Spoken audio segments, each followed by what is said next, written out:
స్నేహం లేదు నువ్వంటే కోపం లేదు ఎందుకీ దాగుడు మూతలు అర్థమే లేదు మంచిదో ఉన్నాదని మబ్బుల్లో జాబిల్లి నా గుండిపోదు పర్వాలేదు పర్వాలేదు చుట్టూ చక్కగా రాలేదు ఏం పర్వాలేదు నువ్వెలా ఉన్నా పర్లేదు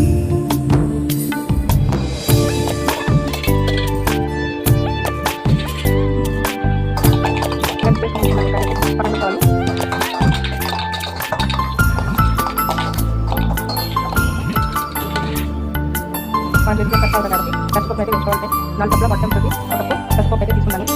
ఇది మనం అంటే గంటలో పెట్టి మిక్సీ అనుకోవచ్చు, లేదంటే దోరగా వేసుకొని మిక్సీ అనుకోవచ్చు. నేనైతే కొంచెం వేసుకున్న కప్పులో పోయే వరకు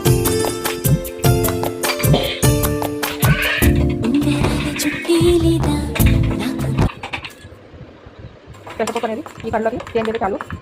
ఇలా చేంజ్ అని పెసరపప్పుని ఒక చేతిలో తీసుకొని ఆడబెట్టుకోవాలి. అది ఆయిల్ మనం అయితే మొత్తం ఉప్పు కారం అయితే కలుపుకున్నాము.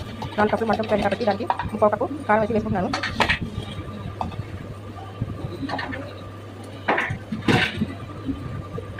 ఉప్పు 1 కప్పు కారానికి 1/2 కప్పు సాల్ట్ అయితే వేసుకుంటుంటే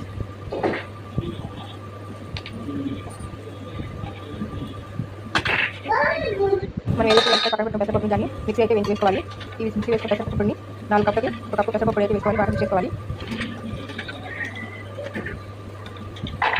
అయితే ఈ మిశ్రమంలో ఉల్లిపాయ అయితే వేసుకోవాలి. ఉల్లిపాయ వేసినటువంటి పాట అయితే నాకు ఇంకా ఇంట్రెస్ట్ లేదు. ఉల్లిపాయ వేసుకొని కొంచెం కూడా వేసుకొని బాగా కలుపుకోవాలి. ఈ వీడియో కనుక మీరు ప్లీజ్ లైక్ చేయండి, సబ్స్క్రైబ్.